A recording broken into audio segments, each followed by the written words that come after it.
Dear friend, स्वागत है आप सभी का अपने YouTube channel Shekhar academy physics में। और आज हम लोग जो है पढ़ेंगे टाइप्स ऑफ वेक्टर और एडिशन ऑफ वेक्टर। तो आज का टॉपिक होगा आपका टाइप्स ऑफ वेक्टर और एडिशन ऑफ वेक्टर का। पिछले क्लास में हमने कुछ टाइप्स पढ़ा था, आज उसको कंटिन्यू करेंगे।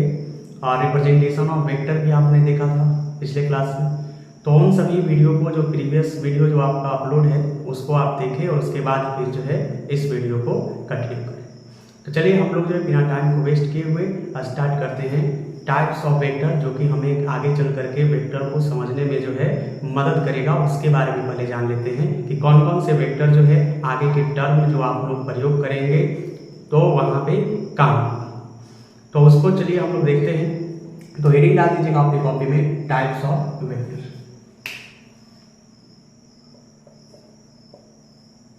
टाइप्स ऑफ वेक्टर, सदिश के प्रकार। सदिश के प्रकार। तो सदिश के प्रकार में पहला जो है आपने पढ़ रखा था, एक फ्री वेक्टर आपने पिछले क्लास में पढ़ा था। तो फ्री वेक्टर क्या होता था आपका? फ्री वेक्टर जिसे आप कहते थे स्वतंत्र सदिश। स्वतंत्र सदिश, ये स्वतंत्र सदिश क्या होता था, है ना? तो आपको बताया गया था कि a vector can be shifted parallel to itself anywhere. A vector can be shifted parallel to itself anywhere. आपने यहां पे देखा। तो ये जो है आपका a vector can be shifted parallel to itself anywhere, ये जो है आपका क्या कहलाता है? फ्री वेक्टर कहलाता है, स्वतंत्र सदिश कहलाता है। यानी कि आप किसी भी सदिश को उसके पैरेलल कहीं भी खिसका सकते हैं, ले जा सकते हैं। ठीक है। दूसरा जो है, तो ये पिछले क्लास में हमने चर्चा कर ली थी। अगला जो एक वेक्टर होता है जिसे हम लोग कहते हैं नल वेक्टर। कौन सा? नल वेक्टर, या इसी का नाम है जीरो वेक्टर। नल वेक्टर या जीरो वेक्टर क्या होता है?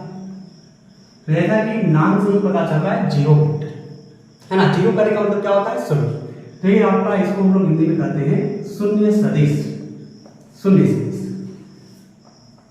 तो शून्य सदिश क्या होगा? A vector having magnitude equal to zero, तो उसको हम लोग जो है नल वेक्टर करते हैं या जीरो वेक्टर करते हैं। यानी वैसा सदिश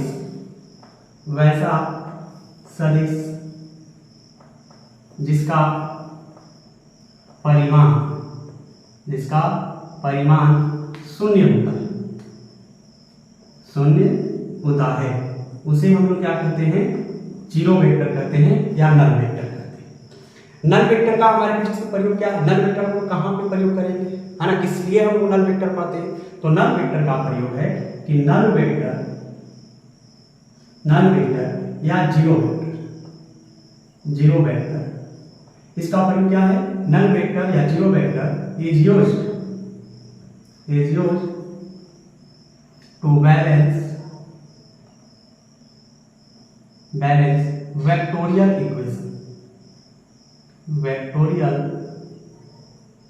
वेक्टोरियल इक्वेशन। यानी सदिशीय समीकरण को संतुलित करने के लिए हम लोग नल वेक्टर का प्रयोग करते हैं। किसके लिए? सदिशीय समीकरण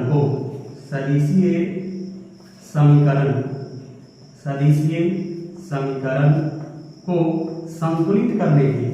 इसलिए संतुलित करने के लिए शून्य सदिश का प्रयोग करते हैं। किसका? शून्य सदिश का प्रयोग करते हैं। ठीक है। तो नल वेक्टर का अगर कोई पूछे कि उपयोग क्या है, तो नल वेक्टर का उपयोग हम लोग किसके लिए करते हैं? सदिशीय समीकरण को संतुलित करने के लिए। तो हम भी कहते हैं कि यहां तक आपको जो है चीजें समझ में आ गई होंगी। पहला आपने पढ़ा फ्री वेक्टर। फ्री वेक्टर क्या होता है आपका? कि वैसा सदिश जिसको हम उसके पैरेलल, उसके समानांतर कहीं भी जो है ले जा सकते हैं, वो आपका क्या कहलाता है, स्वतंत्र सदिश कहलाता है। इसकी चर्चा हमने पिछले क्लास में की थी और ये बहुत काम का है। दूसरा आता है आपका नल वेक्टर। तो वैसा सदिश जिसका परिमाण क्या हो, शून्य हो, उसे हम लोग क्या कहते हैं, शून्य सदिश कहते हैं। और नल वेक्टर का प्रयोग किस लिए हम लोग करते हैं, तो सदिशीय समीकरण को संतुलित करने के लिए। जैसे मान लीजिए कि आपने कोई इक्वेशन लिखा, ठीक है, आप इसको लिख लीजिए कॉपी में और इसके बाद जो है एग्जाम्पल लेते हैं।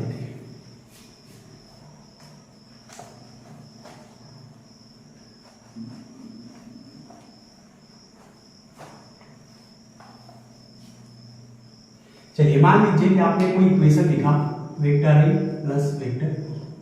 अब इतना बराबर जो है आपको लिखना होगा। तो अगर मान लीजिए इन दोनों का मैग्नीट्यूड आपका एडिशन जो है आपका सम जो है वो क्या आता है, 0 आता है। तो आप यहाँ पे 0 वेक्टर लिखेंगे। इस तरह से हम लोग बैलेंस करते हैं। Vector A minus vector B आपका, तो इसको हम लोग 0 वेक्टर लिखेंगे। यानी ये जो है सदिशीय समीकरण को अगर संतुलित करना होगा तो हम लोग क्या करेंगे, इस प्रकार से प्रदर्शित करते हैं। अगला जो आता है आपका टाइप्स ऑफ वेक्टर में तीसरा, जिसे हम लोग कहते हैं यूनिट वेक्टर। कौन सा, यूनिट वेक्टर। इसका अर्थ क्या होगा आपका, इकाई सदिश। कौन सा, इकाई सदिश। इकाई सदिश भी बहुत काम का है ना। जब आगे आप पढ़ेंगे, आप फॉर्मूले जब डेरिवेशन करेंगे वेक्टर में, तो इकाई सदिश की आवश्यकता होगी। तो इकाई सदिश क्या होता है, the vector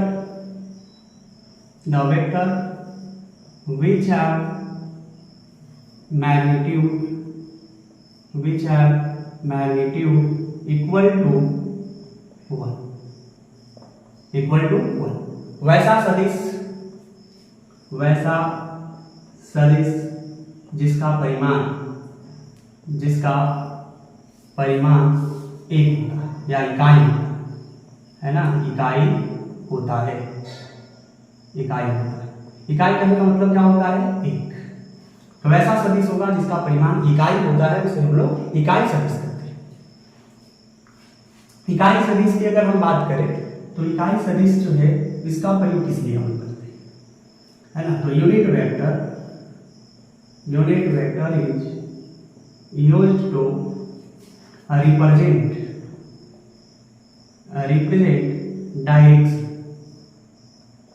direction of any vector.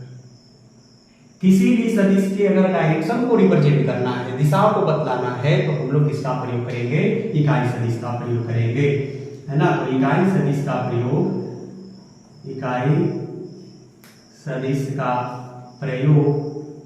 किसी सदिश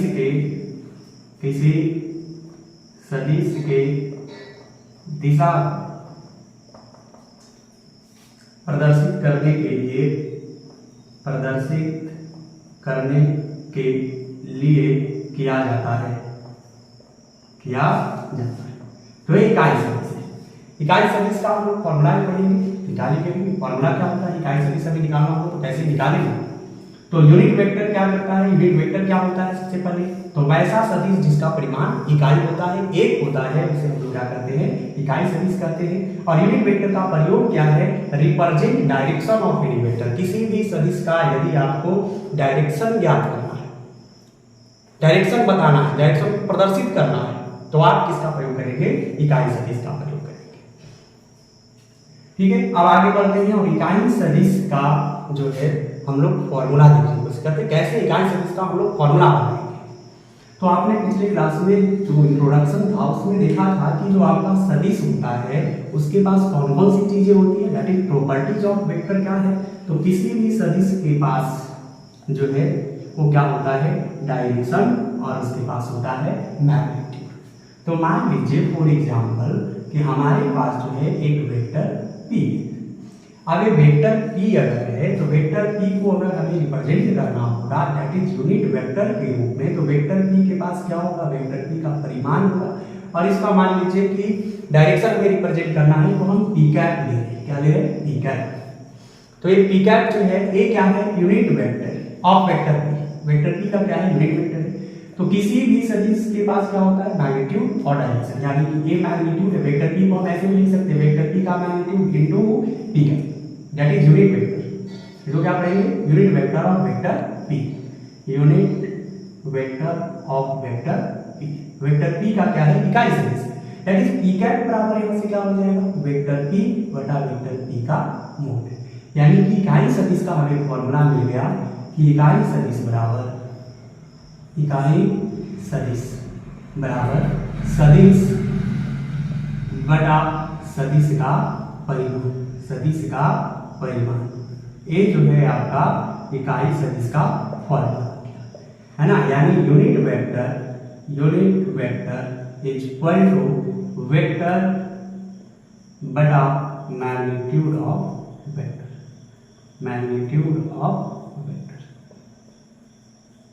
ये जो है इकाई सदिश का फॉर्मूला है। तो इस प्रकार से फॉर्मूले जो है याद रखेंगे, बहुत जरूरी है आपका। इकाई सदिश का फॉर्मूला क्या होता है, सदिश बटा सदिश का परिमाण, यूनिट वेक्टर बराबर वेक्टर बटा मैग्नीट्यूड ऑफ वेक्टर। तो इस प्रकार से हमने कुछ टाइप्स ऑफ वेक्टर पढ़े। अब हम लोग जो है हेडिंग क्या लेंगे, एडिशन ऑफ वेक्टर। क्या डालेंगे, एडिशन ऑफ वेक्टर।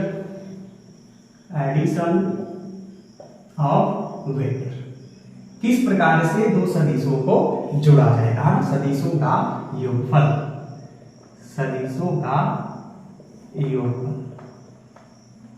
है ना, सदिशों का योगफल, ये हेडिंग डालेंगे।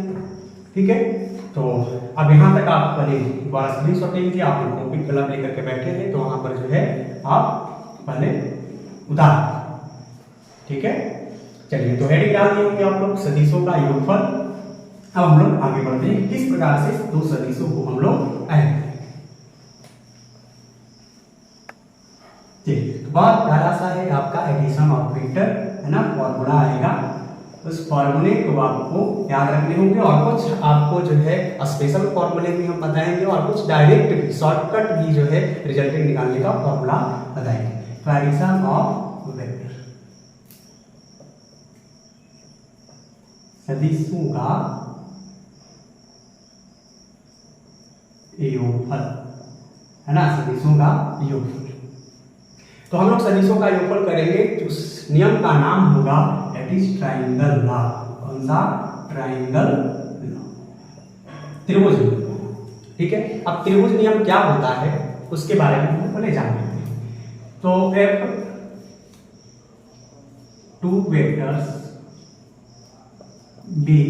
two vectors be consecutive,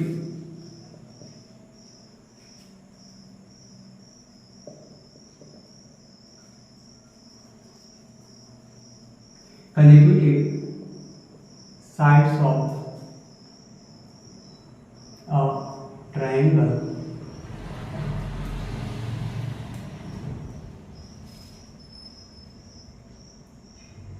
if two vectors be consecutive sides of a triangle, then third side and opposite direction, this is called resultant। ठीक है, if two vectors be consecutive sides of a triangle, then third side in opposite direction, this is called resultant। तो आपको क्या कहा गया, यदि मान लीजिए कि दो सदिश है आपके पास, कितने सदिश हो, दो सदिश हो। ये मान लीजिए एक वेक्टर P है, ये सरलरेखा AB है आपका, ठीक है। दूसरा आपका मान लीजिए है आपका एक vector that is vector Q, है ना, ये आपका जो है BC है। तो ये दोनों लगातार भुजा है किसी त्रिभुज की, और एक भुजा जो है उल्टे क्रम में हो, ना, ये आपका दैट इज ये वेक्टर R। तो ये वेक्टर R जो है ये क्या कहलाएगा, रिजल्टेंट वेक्टर। कौन सा, रिजल्टेंट वेक्टर। ठीक है, ए आपका, यानी कि यदि दो सदिश हैं तो दो सदिश आपका वेक्टर P और वेक्टर Q, ये दोनों जो है इस त्रिभुज के क्या है, लगातार भुजा है। लेकिन तीसरी भुजा का क्रम आप देखें तो एक क्रम क्या है, उल्टा, ऑपोजिट डायरेक्शन, है ना। ये आपका क्या है, ऑपोजिट डायरेक्शन। कैसे, तो क्रम आप देखिए, एरो का यहाँ है, दूसरे का फिर यहाँ है, फिर तीसरी अगर मान लीजिए कि एक ऑर्डर में होती तो एक आपका जो है इस प्रकार से फिर एरो बनता, इस प्रकार से एरो बनता। लेकिन एरो क्या है, यहाँ पर इसका टेल है और यहाँ पर इसका हेड है। तो ये आपका क्या है, विपरीत क्रम है।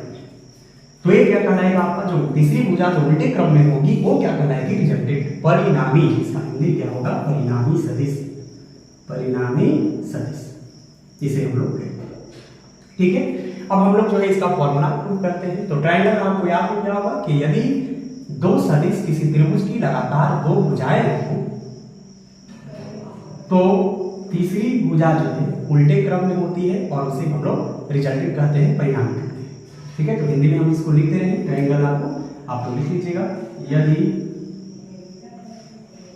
दो सदिश किसी त्रिभुज की दो लगातार भुजाएं हो तो तीसरी भुजा उल्टे क्रम में होती है, जिसे परिणामी कहते हैं, ना। ए रिजल्टेंट है आपका। ठीक है, तो आप ट्रायंगल का लिख लियो। अब हम लोग जो है फॉर्मूले को सिद्ध करते हैं, कैसे सिद्ध करेंगे। चलिए ठीक है, आप लोग लिख लिए होंगे, स्क्रीनशॉट ले लीजिए तब तक। चलिए अब जो है फॉर्मूले को हम लोग ड्राइव करते हैं, कैसे जो है फॉर्मूला हम लोग का आएगा।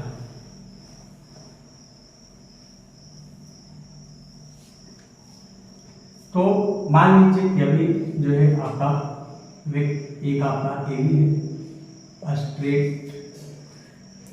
Straight line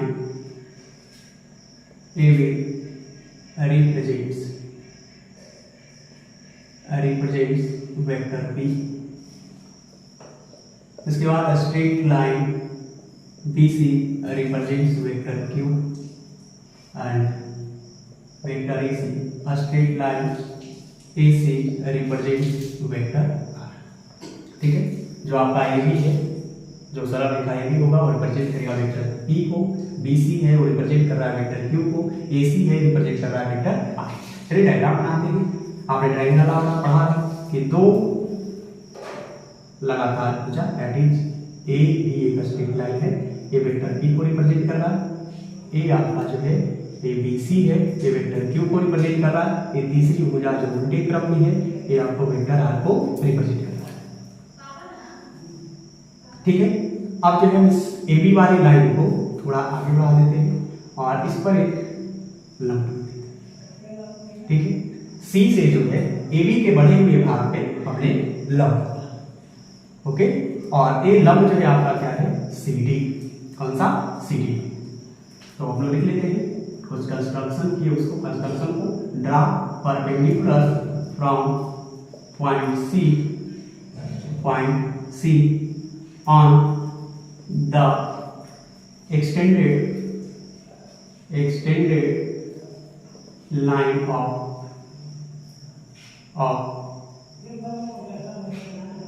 vector P।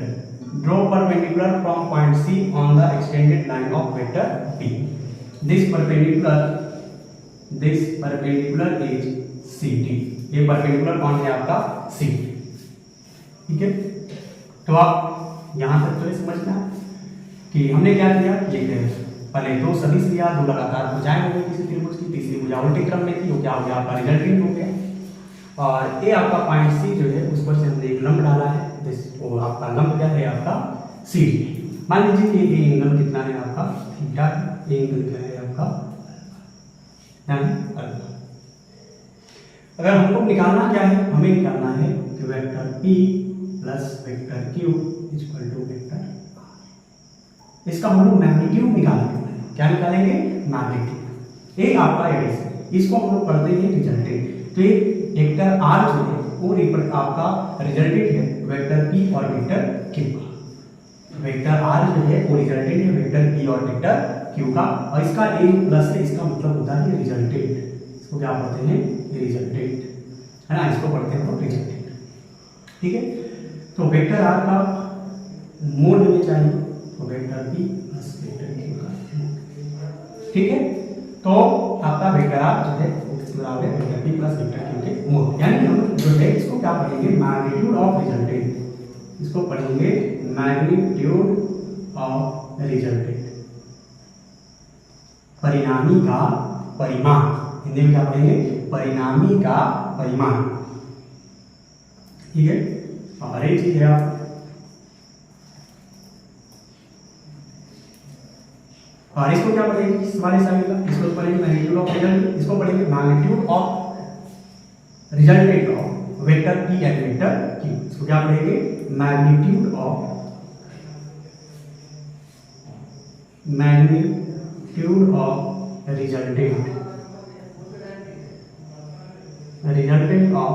Vector P and vector Q, magnitude of resultant of vector P and vector Q. इसको पढ़ेंगे मैग्नीट्यूड ऑफ रिजल्टेंट, इसको पढ़ेंगे magnitude of resultant of vector P and vector Q. Vector P और vector Q के परिणामी का परिमाण, ठीक है, वेक्टर पी और वेक्टर क्यू के परिणामी का परिमाण, ये आपका क्या होगा, इसको अभी क्या करते हैं इसको।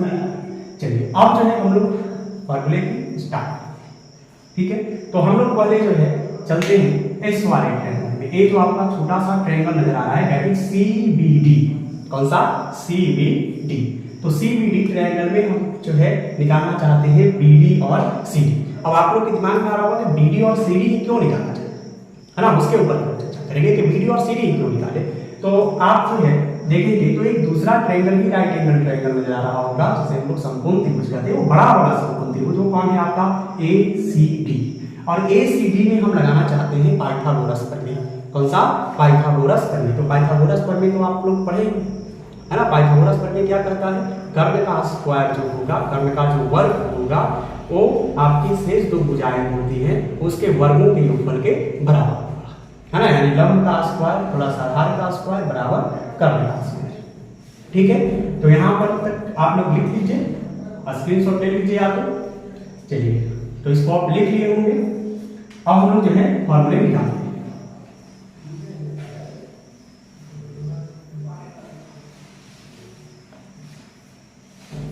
ठीक है। तो हम जब निकालेंगे एक बड़े वाले ट्रायंगल में, अगर देखें in right triangle ADC, in right angle triangle आपका ADC। तो ADC में अगर हम देखें तो हमें अगर पाइथागोरस प्रमेय लगाना होगा तो ये आपका 90 डिग्री है, तो 90 डिग्री के सामने वाली भुजा कर्ण, तो कर्ण होगा यानी कि आपका आर्क है आपका, तो आर स्क्वायर बराबर ये क्या होगा, P प्लस BD, है ना। ये पूरा लेंथ आपका कितना है, तो ये P है और ये आपका क्या है।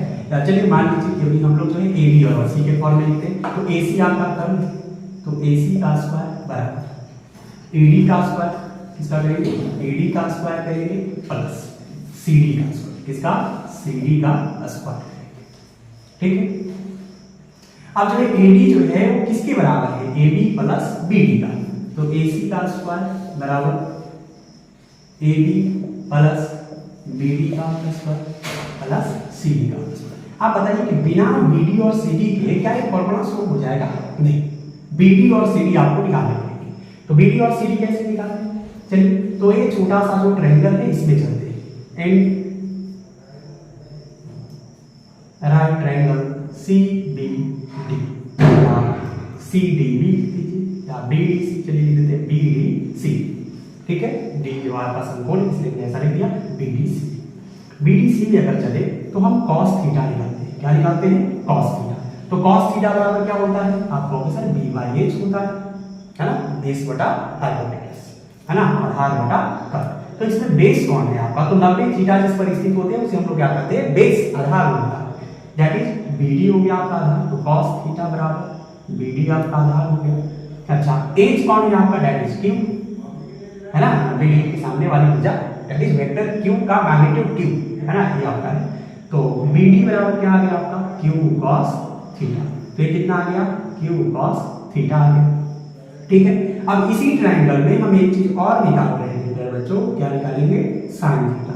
तो sin थीटा बराबर क्या होता है, P/H होता है, तो sin थीटा बराबर P क्या है आपका, परपेंडिकुलर यानी लंब बटा कर्ण, तो लंब कौन है आपका, CD, कौन है, CD, और एक तो आपका वही है Q, तो CD बराबर क्या आ जाएगा, Q sin थीटा। चलिए अब हमको जो है CD बराबर में मिल गया है Q sin थीटा।